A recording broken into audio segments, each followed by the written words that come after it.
Good morning. It's Jim Feig, your master photographer, coming to you again from South Bridge Street Live. I'm coming with you today with my photo of the week. And today I want to talk about photographing dog portraits, especially dog portraits.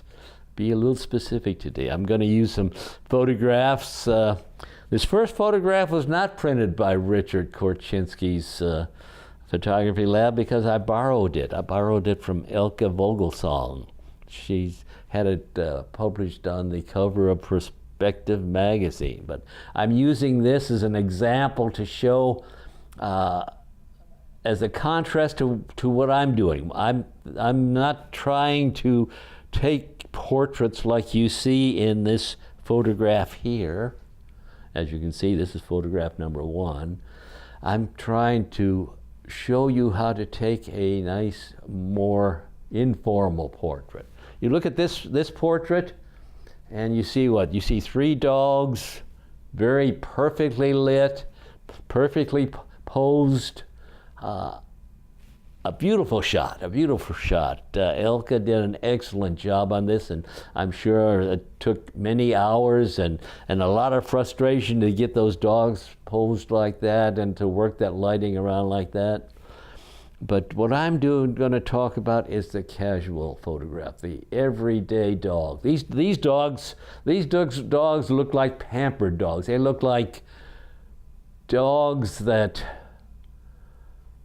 expect their dinner to be done medium rare with a T-bone in it, and they expect maybe if they want to bury that T-bone later that the butler will do it.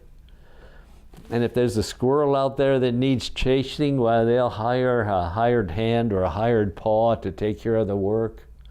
No, these dogs, the way they look in this photograph, they look like they're the elite. They're the uppity up. This is not the type of photograph I want. I want to take good, common, ordinary portraits of my dogs. And I've got 2 of them. This is the second photograph here. This is my dog, Charlie. Charlie's a good, common, ordinary dog. He likes to bark. He likes to chase squirrels. And as you can see, we've got a nice portrait in his natural surroundings here. My other dog is Emma. This is a photograph of Emma, the black dog. Emma's part lab and part something else, maybe pit bull. We don't know. But she doesn't bark as much as Charlie does. She's the more quiet type. But both of them are pretty good dogs, So let's talk about some of the guidelines we need to go through when we're taking photographs of these dogs. We want to take some portrait type photographs like you see in these 2 pictures I've just shown you. Portrait type photographs of the common everyday dog that gets out and chases rabbits and barks at cats, those kind of things. First thing you need to worry about when you're taking portraits of dogs is you need to know the dog. How well is the dog trained? Will it sit? Will it stay? Oh, this makes portraits much easier. And both of my dogs, well, they flunked obedience school. Both of my dogs flunked obedience school, so that makes my work a little bit harder. In fact, I keep them in a chain link fence in the backyard. They've got almost a half acre to run in. They've got plenty of room, but they enjoy getting out. And if Charlie gets out, why, he'll stay around the place. And the only time I have any problems with him is if my neighbor is walking his little dog by. Why, Charlie wants to kill those little dogs, and he's out there to the street. He won't listen. He's giving me some problems there. Emma, on the other hand, is a free-willed spirit. If she gets out, her favorite, you might call it pastime, is rolling in the cow patties in my neighbor's pasture. So if Emma gets out, she's headed down the driveway as fast as she can, and if I call her, oh, she'll stop. She'll stop and she'll turn back and look at me and smile and then head off for the cow pasture. So you need to get to know your dogs. Will they sit? Will they stay? Mine won't. but it helps if they will when you're taking their portraits. Are they quiet dogs or are they active dogs? You'll find that if you've got an active dog to work with, let it get some exercise. Let it get some exercise before you try to photograph it. That way it'll be easier to work with. And if it's not your dog, if you don't know the dog well, make sure before you start, you find out if the dog's friendly or not. You don't want to lose your shutter hand. You need that to press the shutter button with. So let's get on with taking their photographs. The next thing you need to do, and this is the third photograph now, this is Charlie laying down in the grass. You need to select the area to shoot. I like an area that has nice soft lighting in it. And how do you get that? Well, if you're outside, and I work outside a lot with these dogs, if you're outside, I like to either work on an overcast, completely overcast day, or I like to work in the shade. This gives me the nice soft lighting that I like to work with. Gives you good light to work and take your portraits with. I want a simple background. Too often when people photograph their pets, you'll see all kinds of clutter in the background. If you're outside, there'll be fences and flower pots and parked cars and maybe people playing in the background, the kids playing in the background or something. Inside, if you're taking them inside, there'll be furniture or appliances or those kind of things. Try to avoid those. Get a nice simple black background. Notice here I've got just a plain lawn, just a plain grassy spot, and it's working well. Grassy spots work well. Bushes, shrubbery, that can give you a good background that masks everything else works well. One thing I want to point out in this photograph is that bright patch of sun in the upper left corner. That's an eye catcher. That's an eye catcher. Watch out for those kind of things. Keep those out of your picture if you can do that at all possible. So outside is a good place to take your dog portraits. If you're working inside, I like to, you don't need a studio. You don't need a studio like Elka had to work inside. You need just a place by a window. Find a place by a window where you've got a plain wall or some curtains for a background. A north-facing window works very well because the light there will be nice and soft. But either work outside in the shade or in an overcast day, or inside near a window where you can get some soft light, and you'll have some good lighting for your photograph. Okay. Let the dog become accustomed to your equipment. This is my next picture now. This is Emma looking up close, the black dog looking up close, Emma the black dog. Don't point that big eye that you've got right at the dog and tell the dog to smile. You'll frighten it. You do that with people too. You do that with kids. You point that big eye at kids and say smile and they're frightened. Don't do that. Let the dog get familiar with the camera. Take some shots off to the side on other things and let the dog see what you're doing. Use flash sparingly. I'll talk about that a little more in a minute.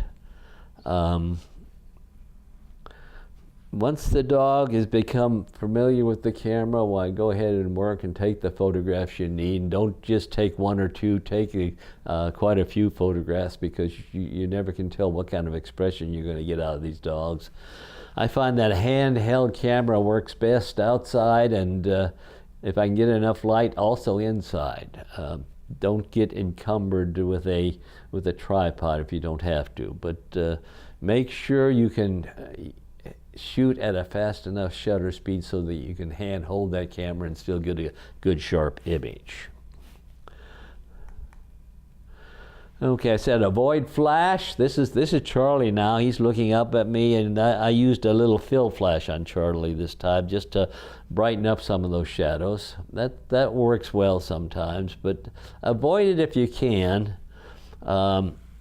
If you can use the soft outside lighting, as I say, you don't need the flash. If you have to use the flash when you're shooting indoors, Try to bounce it off some reflective surface, a wall. Bounce it off a wall, or I use a reflecting surface like a sheet of poster board from Hobby Lobby. Some of their foam core board, the white stuff, works well just to bounce the flash off of. That softens the light well. Get the camera off the flash if you know how to do that, because the camera on the flash is just going to give you a flat subject, which is not what we want here. And outside, if you've got some harsh shadows that you're dealing with, if your sunlight is too bright and you've got some harsh shadows, I will use a little bit of fill flash. I'll use the little pop-up flash on my camera. I'll set the flash compensation to about a -1, and that will give me a low enough light so that it doesn't wash out the main light, but it fills in the shadows some. So that's my advice on lighting. Now this is you want to get in close to your subject. This is Emma. This is Emma looking a little sheepish, the black dog. I don't know what she did, but she gave me a sheepish look here, and it worked well. So what I'm saying is get in close, fill your frame with your subject. Now this doesn't have to be just a headshot. This can be a head and shoulder shot. This could be the full dog, but get in close enough so that it's mostly dog and not a lot of background there. Look your subject in the eye. The eye should be about, if you're shooting very close in tight, a headshot like I have here, the eye should be approaching the upper third of the picture. You don't want them dead middle. You don't want them down in the bottom. Approaching the upper third. Emma's is are a little bit low here, but I was cropping in real tight, and I needed that to get her whole head. Keep the eyes and the nose sharp. That's important. Keep the eyes and the nose sharp as you take these pictures. And then my next advice is to get down to your subject's level. This is the next dog picture. You see Charlie, my brown and white dog, sleeping. Get down to your subject's level. Look your subject in the eye, even if the subject is sleeping. Look the subject in the eye. Now, she might wake up and give you a good expression. You never can tell. But it's important to get down to your subject's level. Too often, you'll see portraits taken or pictures taken of pets where the photographer is standing up and looking down at the dog, and that doesn't give you a good picture. That doesn't give you a good picture at all. And then finally, get your dog's attention. Here's Charlie again. I've got his attention pretty well. He's not sleeping anymore. This is the next picture. A nice, very nice portrait of Charlie there. Charlie's very attentive. I got his attention well. I'm not sure what I did then, but get your dog's attention. Know what your dog likes. Know what will attract your dog. Sometimes if your dog has a little chew toy that squeaks, that little squeaker might work. A sound that your dog is familiar with. Can you bark like a squirrel? That really works Charlie up. If I can bark like a squirrel, I can get those ears up and he can get his attention pretty quickly. Sometimes a treat, if you wave a treat in front of his nose, but be careful, that might get him too active. Know your dog and know what will grab your dog's attention, and use that as you're trying to take the portraits, and you'll get a good picture. And then finally, and this is not my dog. This picture of this dog is a brown, unusual looking dog that lives along the road that I drive to when I go to church Sunday morning. And this dog, for some reason or another, likes to chase cars. And I was the church is on a little country road, so it's not too busy. So I was driving to church one morning, and this dog is out there ready to chase me as soon as I get there. So instead of driving by, I stopped.